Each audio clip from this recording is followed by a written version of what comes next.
Bonjour à tous. Vous envisagez de vendre votre maison et vous voulez en obtenir le meilleur prix possible. Mais attention au piège classique de la surévaluation qui conduit souvent à vendre finalement moins cher après avoir perdu beaucoup de temps. Aujourd'hui, on vous explique pourquoi il peut être financièrement dangereux de fixer un prix trop élevé. Détaillons pour commencer les 3 erreurs qui poussent les particuliers à surévaluer leurs biens. Erreur numéro 1.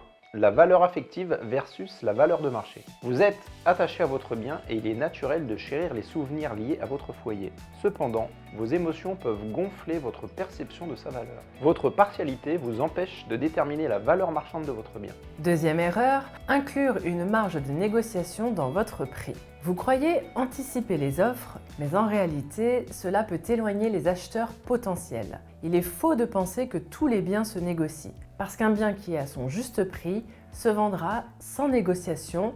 On vous expliquera ça en deuxième partie. Troisième erreur, la comparaison avec des annonces qui reflètent un marché faussé. La plupart des vendeurs étant tombés dans le piège de la surévaluation, vous fixerez un prix par rapport à des données faussées. Vous comparez vos biens aux annonces en ligne. Souvenez-vous que ces annonces ne reflètent pas toujours les transactions réelles. Les prix en annonce ne sont pas forcément le prix auquel se vendront les biens. Voyons maintenant pourquoi ce qui pouvait fonctionner auparavant n'est plus du tout valable aujourd'hui. À l'ère numérique, les acheteurs sont mieux informés et plus avisés. Avec l'accès à toutes les annonces centralisées en ligne, ils comparent et évaluent les biens avec une précision inégalée. Un prix surévalué, ils le remarquent immédiatement et passent au suivant.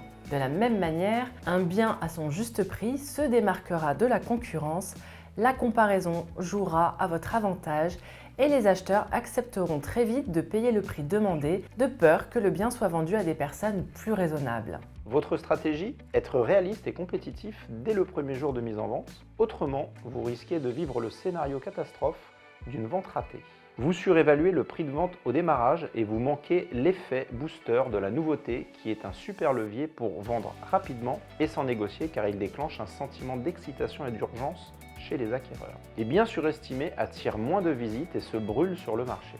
Résultat, vous devez baisser le prix et votre bien perd de sa valeur aux yeux des acheteurs qui finissent même par croire que si votre bien ne se vend pas, c'est qu'il a des défauts rédhibitoires. Et puis, songez à un bien qui traîne sur les sites depuis plusieurs mois. Il est beaucoup moins désirable parce que, en vérité, qui a envie d'acheter quelque chose dont personne n'a voulu? Vous finissez donc par vendre moins cher que si vous aviez fixé le juste prix dès le départ. Alors que vendre sans négocier, c'est possible. Négocier, c'est un métier et c'est même un art. Et vendre au prix, c'est aussi de la négociation. Un bon agent immobilier saura défendre votre prix si vous l'avez fixé en concertation et en tenant compte de ses conseils avisés. Mais alors, comment trouver le bon agent immobilier et être assuré de ses qualités de négociateur?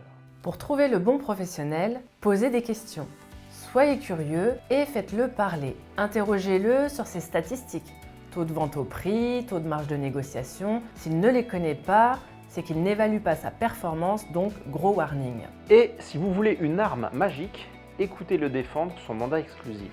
C'est son Graal. Alors analysez comment il le négocie et sa pugnacité. Un agent qui ne travaille qu'en exclusivité vous montrera sa capacité à défendre sa valeur et par extension la vôtre. Si un agent immobilier sait vous convaincre de l'exclusivité, il a déjà prouvé sa maîtrise de l'art de la négociation. Comment il vend son exclusivité est un aperçu de comment il défendra le prix de votre bien. L'immobilier, c'est comme la bourse. On perd toujours à vouloir jouer contre le marché. Un prix de marché permet d'attirer les acheteurs et de se différencier de la concurrence qui aura souvent fait le choix du scénario catastrophe. Alors si vous êtes prêt à vendre intelligemment, contactez-nous pour commencer sur de bonnes bases. Voilà, c'est tout pour aujourd'hui. Prenez soin de vous et à bientôt.